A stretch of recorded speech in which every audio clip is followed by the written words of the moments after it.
오늘의 사연 지금 바로 시작해 볼게요. 5년이나 된 이야기입니다. 그때는 뭐가 그리 싫었는지 결혼해보고 나니까 선배가 왜 그랬는지 이제는 충분히 이해가 가고 넝쿨째 굴러온 행운을 제가 스스로 쳐내려버린 게 아닌가 하는 생각이 듭니다. 예전부터 오래 알고 지낸 선배가 한 분 있습니다. 그때는 제가 총각대였고 선배는 결혼을 했고요. 저도 직장이 생기면서 자주 찾아보지 못했는데 직장 생기기 전에는 이 선배뿐만 아니라 형수님하고 같이 해서 자주 만나 시간을 보냈습니다. 그런데 오랜만에 선배가 먼저 저한테 오랜만에 술 한잔하자며 연락을 해왔습니다. 오랜만에 만나는 선배라 그런지 조금 기대도 되더라고요.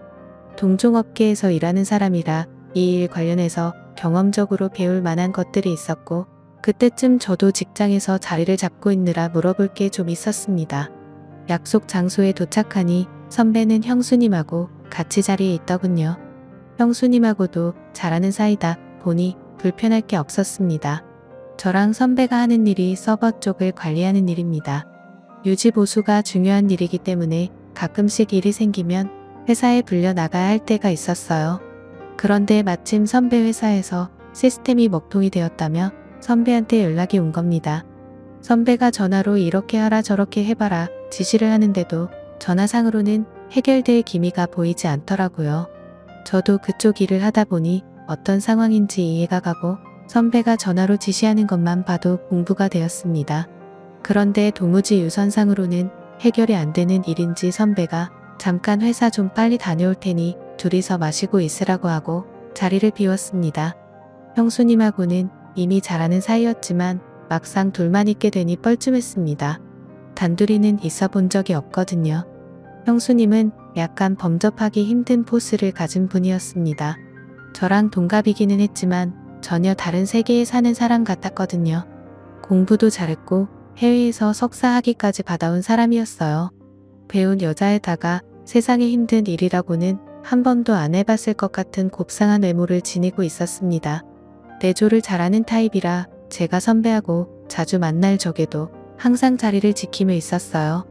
술도 입에 잘 대지를 않았었습니다. 저랑 선배는 한 번 마시면 끝장을 보는 성격이라 밖에서 마실 땐 형수님이 항상 정신을 차리고 있거나 선배 집에서 술을 마신다면 선배 재우고 저도 방에 자리를 깔아준 뒤에 뒷정리까지 깔끔히 마무리 짓고 잠에 들거나 하던 사람이었거든요.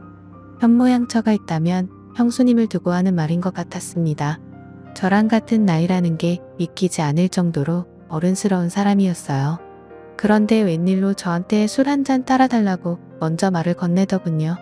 아무리 선배가 회사 일을 빨리 마치고 온다고 하더라도 왕복으로 1시간은 걸리는 거리였다 보니 못해도 최소한 시간은 둘이서만 남아있어야 하는 상황이었으니 형수님도 선배 때문에 제가 술도 못 마시고 1시간 벌 서고 있는 것보다는 저와 선배를 위해 형수님이 같이 술을 마셔주기로 한 것처럼 보였어요.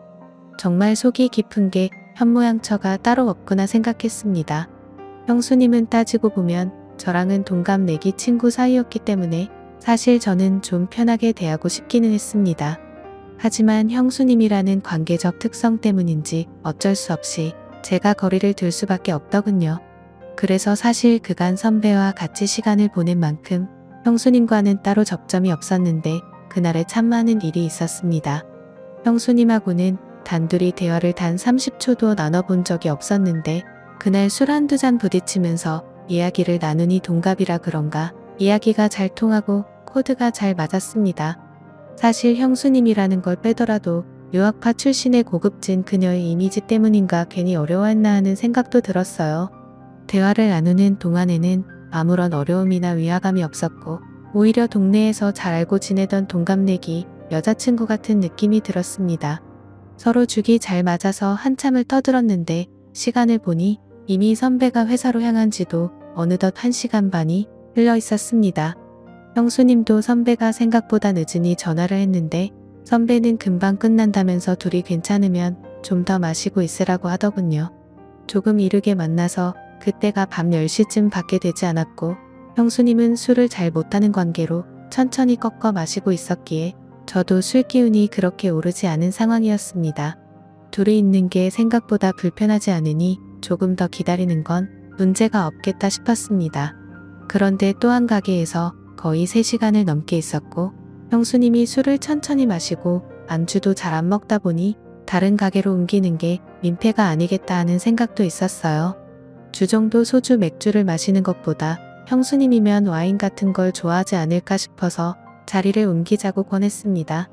형수님이 조금 취했나 느낀 게 이때쯤이었는데 목소리에 코맹맹이 소리를 섞기도 하고 눈을 깨슴치르 하고 긴 머리를 뒤로 훔치며 웃는데 평소와는 사뭇 분위기가 다른 게 느껴졌습니다.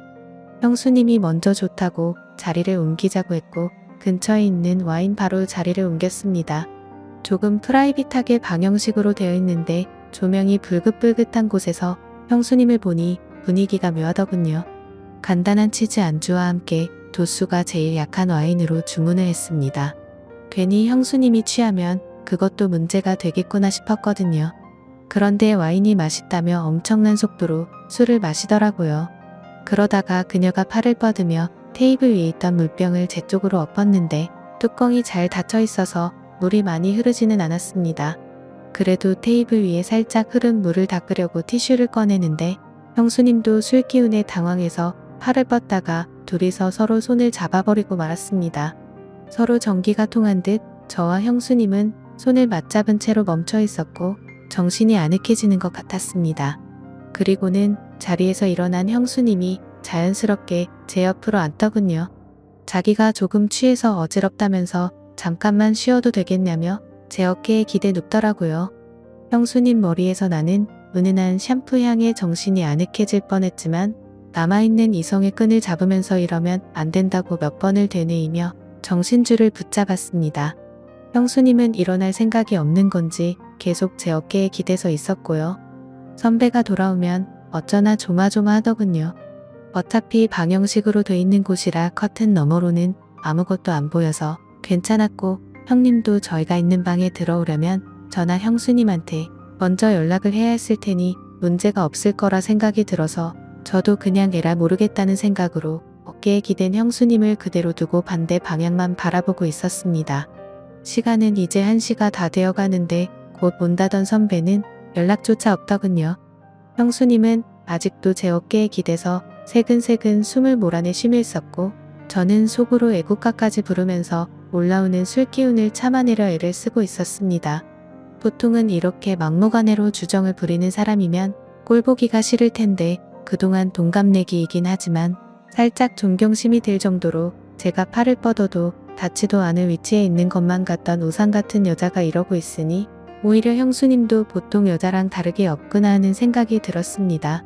2시면 가게 문을 닫는다는 직원의 말을 듣고 1시간 더 버텨봤자 안 좋은 생각만 들겠다 싶어서 선배한테는 그냥 일 보시면 집으로 들어가시라 말하고 형수님을 부축해서 집에 데려다 줄 생각으로 밖으로 나왔습니다. 찬 공기를 쐬니 형수님도 정신이 들었는지 잠에서 깬 듯 저를 따라 걸었어요. 택시를 붙잡아 형수님이 타는 것까지 봤는데 형수님이 혼자서 무서워서 못 들어가겠다면서 저보고 집까지 바래다 달라고 하더라고요. 여태 흐트러진 모습 한 번 보인 적 없던 형수님이 제 앞에서 코맹맹이 애교 섞인 목소리로 땡깡을 부리니 저도 남자라 그런가 그 상황에서 형수님을 두고 떠날 수가 없었습니다. 뒷좌석에 나란히 앉아서 가는데 중간에 일부러 자리를 비우고 앉아 있었는데 형수님이 머리가 아파서 옆으로 제 다리를 베고 눕더라고요. 왜 이렇게 빈틈을 보이는 건가 싶었는데 혹시 일부러 이러나 형수님이 나한테 관심이 있는 건가 이런 생각까지 들었습니다. 저도 일단 남자였으니 말입니다. 선배 집 근처에 도착해서 택시에서 내렸습니다. 기사님한테 잠시만 기다려달라 말하고 형수님을 아파트 현관까지 바래다 줬어요. 그런데 형수님이 갑자기 술이 좀 깨고 싶다면서 저보고 잠깐 아파트 단지라도 한 바퀴 돌면 어떻겠냐고 하더라고요. 형수님이 제대로 걷지도 못하는데 어딜 가시냐고 실랑이를 하고 있는데 저를 기다리던 택시가 시간이 끌리니 짜증이 났는지 경적 몇 번 울리더니 가버렸습니다. 그래서 그냥 형수님을 저대로 뒀다간 동네 사람들 다 깰 때까지 땡깡을 부릴 것 같아서 형수님을 이끌고 엘리베이터에 타버렸습니다. 집에 도착하니 형수님이 여기까지 왔는데 방까지 좀 바래다 달라면서 어필을 하더군요. 안방까지 끌고 가니 자기가 지금 너무 어지럽다면서 외투를 벗는 것 좀 도와달라는 겁니다. 형수님 술이 너무 취하신 것 같은데요. 하고 제가 한 걸음 뒤로 물러서 저는 이만 가보겠다고 하고 제 갈 길을 가려고 하는데 침대에 눕혀놓은 형수님이 어느새 저한테 다가와 제 뒤를 끌어안았습니다. 선배한테 집으로 오라고 연락까지 해놓은 상태인데 선배는 분명히 집으로 돌아올 테고 그 상황이 두렵고 불편하기만 했습니다. 하지만 이 상황은 피해가지는 못할 것 같고 형수님 또한 내 생각에는 제정신이 아닌 것 같은 상황이고 대충 장단만 맞춰주다가 잠에 들면 이 자리를 재빨리 빠져나와야겠다는 생각을 했습니다. 자꾸만 불을 켜고 오라고 하는 걸 눈뜨고 볼 수가 없어서 불 꺼진 상태로 형수님을 도와줬습니다. 어두컴컴한 방 안에서 달빛 같은 옅은 조명 때문에 오히려 불이 환한 것보다 더하다는 느낌이 들었습니다. 그때는 정말 저도 더는 참을 수가 없겠더라고요. 그래서 형수님을 확 밀치고 저는 가보겠다고 하고 후다닥 또 막 나왔습니다. 그 고상하고 조용히 했던 내가 알던 형수님이 맞나 싶더군요. 엘리베이터가 꼭대기층에 가 있어서 한참을 기다렸는데 혹시나 형수님이 따라 나오지는 않을까 콩닥콩닥 심장이 뛰더라고요. 평소에 형수님을 현모양 저의 표본이다. 나도 결혼하면 저런 사람과 결혼을 하고 싶다 하는 생각도 갖고 있을 정도로 흠모하던 사람이었으니 한편으로는 이대로 끝내지도 않고 가버리는 게 아쉽다는 생각도 들었습니다. 하지만 선배를 하루 이틀 보고 말 사람이 아닌데 어떻게 그러냐 싶어서 엘리베이터를 기다리면서도 자꾸 고개가 뒤로 돌아가더군요. 아파트를 나서면서도 혹시나 선배가 돌아오지는 않았을까 두리번대면서 나왔습니다. 잘못한 것도 없는데 괜히 잘못을 한 건가 죄를 지은 느낌마저 들었지요. 한참을 두리번대고 있는데 뒤에서 누가 저를 불러 세우더라고요. 너 뭐하냐 하면서 저를 부르는 선배였습니다. 심장이 멈춰버리는 줄 알았지요. 연락도 없길래 오늘 회사에서 밤을 새고 오는 줄로만 알았는데 말입니다.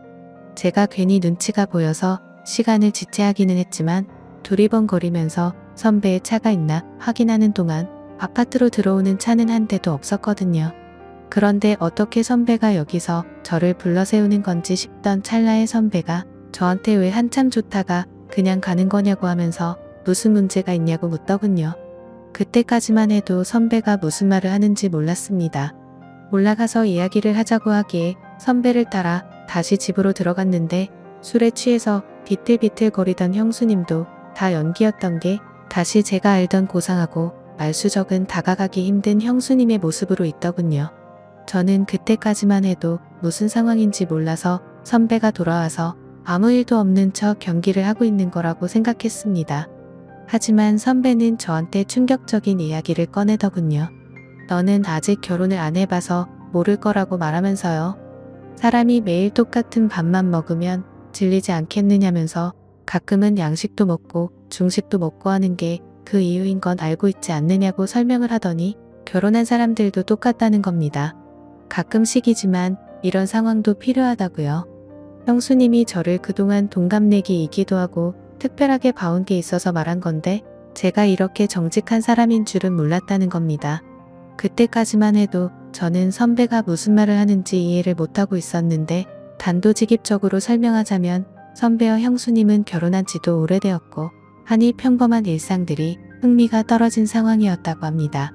그렇다고 아무나 집으로 부르자니 왠지 보안 문제도 있고 어떤 사람이 올지도 모르는데 그렇게까지는 하고 싶지가 않았다네요.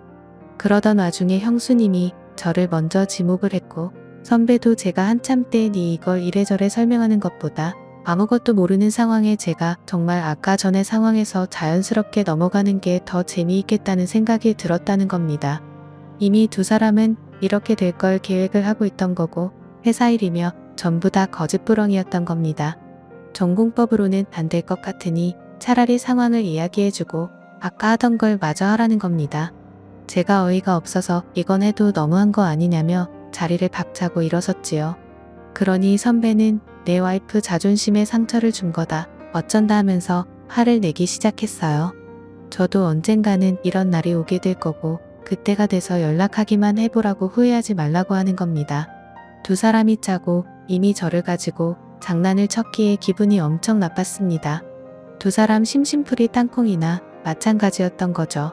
오래 알아왔고 신세를 많이 줬던 선배와의 인연은 거기서 끝났습니다. 그렇게 5년이나 지나게 되었고 그 사이에 저는 결혼도 하고 하나의 아버지가 되었습니다. 그리고 요즘은 선배가 그리고 형수님이 왜 그렇게 한 건지 충분히 이해가 갑니다. 그때는 제가 정말 그 어떤 유혹에도 넘어가지 않는 자랑스러운 사람이라고 생각했는데 선배와 똑같은 처지에 놓이고 나니 저도 모르게 일탈을 꿈꾸게 되더군요. 이제는 이해가 됩니다. 그리고 그때 아무 행동도 하지 못했던 제가 다 부끄럽고 바보 같다는 생각이 드네요. 오늘의 사연은 여기까지입니다. 긴 사연 끝까지 들어주셔서 감사합니다.